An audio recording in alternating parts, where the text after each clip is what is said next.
नमस्कार दोस्तों, आज हम पढ़ेंगे एक विद्युत के प्रकार, विद्युत धारा के प्रकार व किस प्रकार से डिटेल्स हम इसमें पूरे समझने वाले हैं। अच्छी तरह से आप लोगों को जुड़ना है।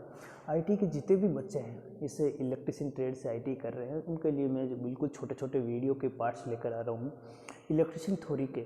उनको जरूर देखने का प्रयास करें, आपके एग्जाम में बहुत काम आने वाली चीज़ें हैं। जो भी कंपटीशन की तैयारी कर रहे हैं उनके लिए भी ये बहुत चीज़ें काम आने वाली चीज़ को शॉर्ट रूप में कैसे समझना है, डिटेल्स से कैसे समझना है, उसकी डिटेल्स मैं आपको बताने वाला हूँ। आपको यहाँ समझना है कि यहाँ एक विद्युत धारा के प्रकार, विद्युत धारा दो प्रकार की होती है।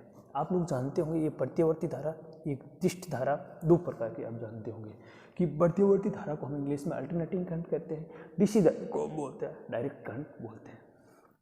देख, तो कभी बच्चे मेरे को पूछते हैं कि सर प्रत्यावर्ती धारा के अंदर आवृत्ति कितनी होती है। तो आप सब जानते होंगे कि प्रत्यावर्ती धारा के अंदर आवृत्ति 50 हर्ट्ज होती है। कितनी होती है? भारत के अंदर 50 हर्ट्ज HZ होती है। अब देखते हैं, यहाँ कुछ बच्चे कहते हैं कि सर प्रत्यावर्ती धारा जो एसी करंट, इसको हम बोलते हैं एसी करंट बोलते हैं, और इस एसी करंट के माध्यम से प्रत्यावर्ती धारा 50 हर्ट्ज होती है, इसका हम एसी करंट बोलते हैं। इस एसी करंट के माध्यम से मेरी बात सुने कि आप लोगों को इसका सिंबल कैसा होता है, जो सिंबल की डिटेल करें तो यहाँ पर आपको मैं सिंबल बना कर दे देता हूँ। ये आपका ऐसे प्रत्यावर्ती धारा का सिंबल है। यहाँ वाला जो पोजीशन होगा पूरा प्लस का होगा, ये वाला होगा माइनस का होगा। यहाँ पर आपके कोण बनेंगे 360 डिग्री, टोटल इसका कोण बनेगा 360 डिग्री कोण बनेगा। ये 90 डिग्री, वापस माइनस का 90 डिग्री, यहाँ 180 डिग्री, वापस 280, यहाँ पर 225 सॉरी, यहाँ पर 360 डिग्री यहाँ कोण बनेगा टोटल। ये आपका एक सिंबल होता है एसी का। ये याद रखना कि एसी का सिंबल बनाओ यानी प्रत्यावर्ती धारा का सिंबल बनाओ तो आप बच्चे आईटी के हो तो जरूर ऐसा सिंबल बना लेना, पेपर को क्लिक कर लेना कि हमारे एसी का सिंबल ऐसा होता है। आपसे पूछेगा भारत में प्रत्यावर्ती धारा का जो आवृत्ति कितनी होती है, तो आप बोलोगे 50 हर्ट्ज होती है। आप क्लियर कर लेना, किसी प्रकार की यहाँ दिक्कत नहीं आनी चाहिए। देखते हैं डीसी धारा। डीसी धारा के अंदर आप लोगों को बताते हैं कि 0 हर्ट्ज इसकी जो आवृत्ति होती है 0 हर्ट्ज होती है। ये इसको हम बोलते हैं डीसी डायरेक्ट धारा या डीसी करंट बोलते हैं। अब देखो इसका जो सिंबल होता है बेटा, वह भी याद रखना, ये इस प्रकार से, और ये इसको बोलते हैं टाइम, और यहाँ पर आपको प्लस इस प्रकार से लिखा होगा। ये सिंबल किसका है? डीसी धारा का सिंबल है। इसकी आवृत्ति 0 हर्ट्ज होती है। आपसे पूछिए कि एसी की आवृत्ति कितनी होती है, 50 हर्ट्ज बोलोगे। डीसी की आवृत्ति कितनी होती है? 0 हर्ट्ज बोलोगे। मेरी बात से याद रखना, एग्जाम में सिंबल दोनों याद कर लेना। एग्जाम के समय आईटी का पेपर होगा, उसमें जरूर पूछा जाएगा, आप जरूर सही करके आना, ठीक है। फिर मैं आगे चलता हूँ कि हमारे ये भारत में सबसे ज़्यादा कि इसके अंदर जो करंट, इसके अंदर जो तार होता है बेटा, कैसा होता है? एक तार होता है फेज, जिसको बोलते हैं करंट वाला तार।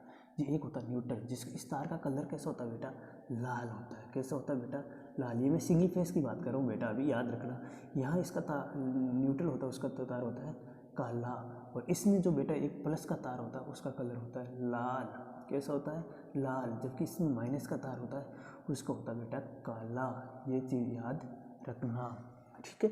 ये आपकी प्रत्यावर्ती धारा और डीसी धारा की इतनी सी डिटेल है, आपको एग्जाम में ध्यान रखना, कॉपी में नोट कर लेना। एग्जाम में काफ़ी आपके लिए ये काम आने वाली चीज़ें हैं। फिर मैंने कहा विद्युत धारा के प्रभाव। विद्युत धारा प्रभाव एक ऊष्मीय प्रभाव होता है। ऊष्मीय प्रभाव किस प्रकार के? हमने एक क्या लिया है? एक हमने नाइक्रोम का तार लिया है। इस नाइक्रोम के तार में से हमने फेज और न्यूट्रल ऐसी धारा दी है। और यहाँ ऐसी फ्यूज में बात करता हूँ कि ऐसी का उपयोग हम घरों में, अपने जहाँ पर ट्रांसफार्मर में सभी में जो यूज होती है, जीएसएस पर जो यूज होती है, तो ऐसी करंट होती है। जबकि डीसी करंट जो बैटरी में होती है, कहाँ होती है? बैटरी में होती है। अपनी गाड़ी की बैटरी, मोबाइल में, सब जो बैटरी में जो होती है सब डीसी करंट होती है। ये चीज़ें याद रख लेना। देखो यहाँ आपने एक नाइक्रोम का तार दिया, इसमें आपने विद्युत धारा दी, विद्युत धारा का मान आपने दिया कम, और इसमें इसका प्रतिरोध रेजिस्टेंस हुआ इसमें अधिक, और इसकी वजह से ये देने लगे आपको ऊष्मा। क्या देने लगे? ऊष्मा। कि हम एक नाइक्रोम के तार में धारा दी कम और रेजिस्टेंस उसमें उच्च हुआ, तो वहाँ जो इलेक्ट्रॉन हुए चमकने लगे और वे आग बबूला हुए, और आग बबूला के रूप में हमने को देने लगे ऊष्मा। तो वह था अपने ऊष्मीय रूप, जिसकी वजह से अपने हीटर में यूज करते हैं, अपने टोस्टर में यूज करते हैं, अपने पानी गर्म करते हैं, रोड में यूज करते हैं। जहाँ जो भी तार होता है सब में जो तार यूज होता है बेटा नाइक्रोम का होता है। किसका होता है? नाइक्रोम का होता है।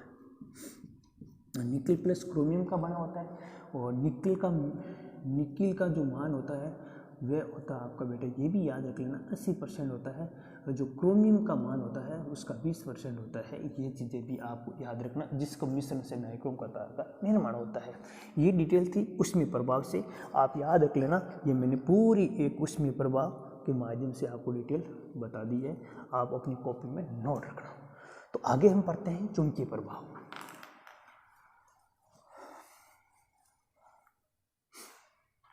चुंबकीय प्रभाव में हम पढ़ेंगे बेटा, तो चुंबकीय प्रभाव हमारे किस प्रकार से कार्य करेगा वह देखने का प्रयास करेंगे। कि हमारे एक तांबे का तार लेंगे, तांबे के तार के अंदर हम जैसे दोनों तांबे के तार के अंदर सप्लाई देंगे, तो तांबे के तार में हम एक ही रोटर लगाया, तो तांबे के तार के अंदर चुंबकीय क्षेत्र बनेगा। तो चुंबकीय क्षेत्र बनेगा तो इसके अंदर जो रोटर लगेगा वह घूमने का काम करेगा, वह हम काम करेंगे तो हमारे वह क्या करेगा, ये जो घूमने गति का काम करेगा। जैसे हम पंखे में ले लो, हमारे सिंगल फेस की मोटर ले लो, 3 फेस की मोटर में ले लो, ये सब किस में काम करते हैं, उसमें चुंबकीय प्रभाव में काम करते हैं। जो चुंबकीय क्षेत्र में क्या बनता है, दोनों फील्ड में जो चुंबकीय क्षेत्र बनता है और उस चुंबकीय क्षेत्र में जो बीच में रोटर लगता है वह घूमता है, तो उसमें चुंबकीय क्षेत्र में कार्य करता है। देखो यहाँ चुंबकीय क्षेत्र एक जो विद्युत वाहक पैदा कैसे करता है, दोनों चुंबकीय फ्लक्स को जब ये बीच में वाला आर्मेचर या रोटर उसको काटने लग जाता है, तो उसमें क्या बनता है, वह चुंबकीय प्रभाव एक अपने ईएमएफ यानी वोल्टेज उत्पन्न करने लग जाता है, जैसे अल्टरनेटर की तरह कार्य करने लग जाता है। ये था चुंबकीय प्रभाव, आप लोग समझ गए होंगे। देखो रासायनिक प्रभाव बेटा क्या होता है, रासायनिक प्रभाव में हमारे पास में एक बैटरी होती है, एक छड़ होती है, दो, एक छड़ में जो प्लस का लाल होता है, एक में हमारा काला होता है माइनस का। इसमें हमारे ये इसको बोलते हैं इलेक्ट्रोड छड़, इनको दोनों को इलेक्ट्रोड छड़ बोलते हैं। इसमें भरा जाता है इलेक्ट्रोलाइट भरा जाता है, क्या भरा जाता है, इलेक्ट्रोलाइट भरा जाता है इसके अंदर। और इस इलेक्ट्रोलाइट में भरते हैं तो इसके अंदर जब हम देते हैं सप्लाई देते हैं बेटा, क्या देते हैं, सप्लाई देते हैं। इसमें सप्लाई देते हैं तो इसमें ये दे दी सप्लाई, और इसमें सप्लाई देंगे तो ये क्या करेंगे, यहाँ के जो इलेक्ट्रॉन है क्या हो गए, विभक्त हो गए, टूटेंगे, टूट के जैसे टूट के वहाँ के अपने प्लस की ओर एकत्रित हो जाएंगे और माइनस अपनी ओर एकत्रित हो जाएंगे। यहाँ अपने प्लस है वह माइनस की ओर एकत्रित हो जाएगा और माइनस है प्लस की ओर एकत्रित हो जाएंगे, जिसकी वजह से अपनी बैटरी चार्ज हो जाएगी। और चार्ज के समय हम बैटरी से हम वापस अपनी बैटरी आगे किसी को गाड़ी को चालू करना हो या अपने फ़ोन को चलाना हो, वह बैटरी के माध्यम से चला सकते हैं। ये बैटरी की संरचना इस प्रकार से होती है। वह जो वह प्रभाव होता है वह रासायनिक प्रभाव के अंदर बोला जाता है। ये भी डिटेल्स आपको याद रखनी है। देखो एक होता किरण प्रभाव। बेटा किरण प्रभाव क्या होता है, किरण प्रभाव एक हम लेते हैं परक नलिका के अंदर हम धारा को गुजारते हैं और एक उच्च धारा के मान को गुजारा जाए और एक बिंदु पर टकरा जाए, धारा को मान को उच्च किरण के माध्यम से एक बिंदु पर टकरा जाए, उस बिंदु के आगे हमें किसी भी हड्डी या किसी भी चेसिस का या किसी बॉडी का हम किसी का फोटो लेना हो तो उसके उस बिंदु पर टकराएंगे तो पीछे उसका दृश्य बनेगा और उस दृश्य के माध्यम से हम किसी भी फोटो या उसका डायग्राम ले सकते हैं। जैसे आप सोनोग्राफी में देखते हो या आपने किसी एक्सरे कराते हो, उसमें किरणीय प्रभाव के माध्यम से हम कराते हैं, उसको हम बोलते हैं किरण का प्रभाव। उस धारा के माध्यम से किसी चीज़ का एक प्रज्ञालिक्स से गुजारते हैं उस धारा को और उस बिंदु को हम जहाँ से फोटो लेना उस बिंदु को वहाँ टकराते हैं, उसमें क्या आ जाता है, फोटो आ जाता है, वह किरण प्रभाव है। ये भी बात आप लोगों को समझ में आ गई होगी, बहुत अच्छी सीख। फिर है गैस आयनीकरण प्रभाव। गैस आयनीकरण प्रभाव बेटा क्या होता है, गैस हमारे पास में जैसे हमने एक नाइक्रोम का तार, इसमें इस प्रकार की एक प्रज्ञालिका ली और इसके अंदर हमने एक टंगस्टन का तार लिया।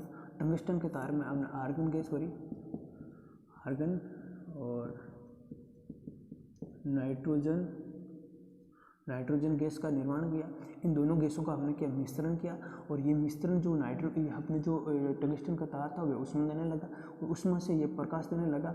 ये आर्गन और नाइट्रोजन गैस को उसको जो प्रकाश था उत्सर्जित कर दिया और उत्सर्जित कर दिया तो हमारा जो प्रकाश पड़ा बहुत अच्छा पड़ा, तेज़ी से पड़ा और उसकी वजह से वह गैस आयनीकरण प्रभाव होता है। और इतना उजाला होता है इस गैस आयनीकरण प्रभाव की जो लाइटें होती है वहाँ अपने को छोटी छोटी चीज़ें भी दिख जाती है। ये सबसे ज़्यादा सर स्टेडियम में यूज़ होते हैं और अपने जैसे बड़े शादी समारोह हो ये बड़े कहीं नेता के हॉल पर जहाँ हो उनकी जगह यहाँ पर गैस आयनीकरण के जो बल्ब लगे हुए होते हैं वे कलर में थोड़े लाल दिखते हैं, जबकि उनका जो प्रकाश पड़ता बहुत उजाला पड़ता है। ये होता है गैस आयनीकरण प्रभाव। ये आप लोगों को समझ में आ गया होगा। वीडियो अच्छा लगा है तो लाइक ज़रूर करें, दोस्तों तक पहुँचाएं, सब्सक्राइब जरूर कर लें। आप इस कमेंट बॉक्स में ज़रूर बताएं वीडियो कैसा लगा।